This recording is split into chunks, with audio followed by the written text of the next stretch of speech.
Great Sunday evening, May 30th, 2021. A few hours, less than an hour, will be Memorial Day 2021. I hope we are commemorating those veterans and those who were in our lives, who were special, who planted seed and did something to influence us for good. I hope that we are honoring, celebrating their memory. We might not have money to put flowers on tombstones. Hopefully, we gave them flowers while they were alive. And we are taking up the mantle and continuing some good works that they started. And talking about family, loved ones, and continuing to work to the next generation, we're in a brand new book, 1 Chronicles. Yes, and it starts off with the family tree and talking about ancestry and descendants. I don't know if you had a chance this afternoon to look at the documentary. I didn't have a chance to see it, but I've always known a little bit about the Tulsa riots. But we know that there was in existence a lot of generational wealth that was passed down from one decade to the next, and so forth and so forth. But now I know there is a call for reparations so that some of the descendants can receive what was stolen from them, what was taken from them. Remember, there were houses burnt down and businesses destroyed. God is able to restore everything that the cankerworm, the locust has eaten and stolen.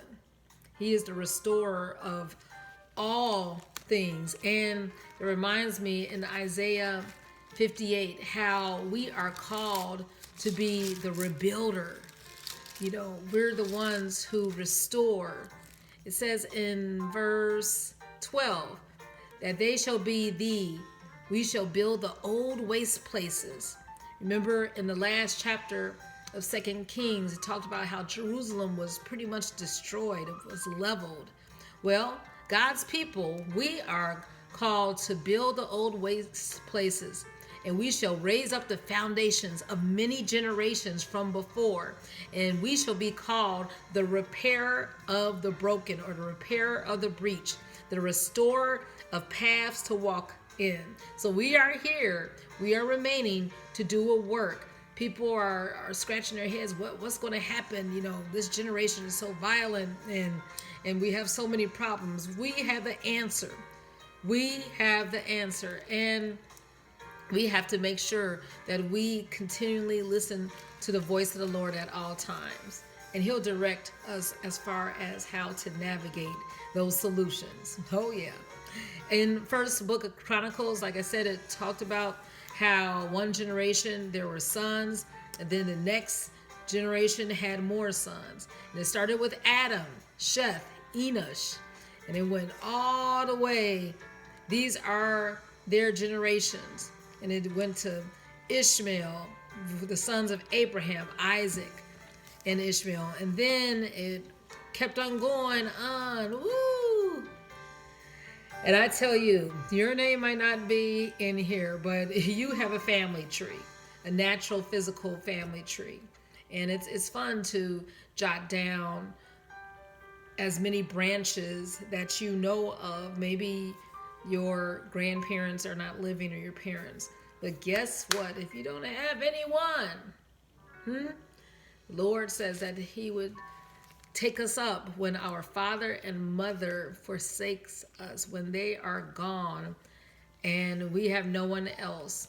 He will teach us the good and right way, and He will be the father to the fatherless. In fact, He will be the husband to those without a spouse.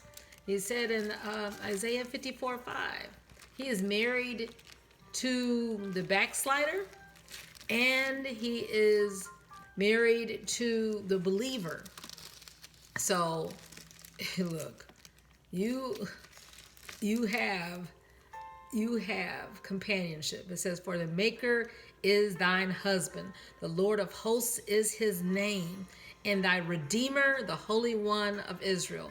The God of the whole earth shall be called.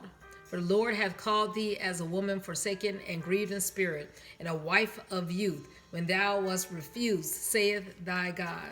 That brings me to today's date being the 30th.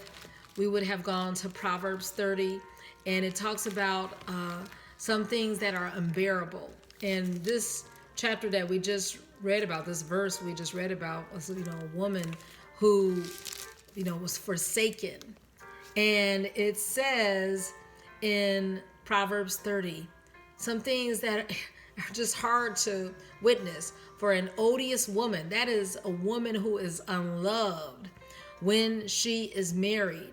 Listen, if you are a spouse, if you're in a marriage where it's just like, oh my goodness, it's unbearable, my partner is just being unfaithful, look, the Lord will lead you. He will give you wisdom as far as what to do.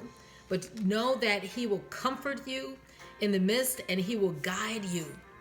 Yes, you might have children with that person, but don't we know that the Lord will love you? You are the apple of his eye. So consult with your Creator. Like I said, he is joined to you. He is connected, and he wants to show you his everlasting protection, everlasting provision, everlasting joy that can't be taken from anybody in any situation, as long as we're connected and we cleave to him. Okay, so enjoy the fruits of the Lord, and know that he is your family forevermore. Happy Memorial Eve.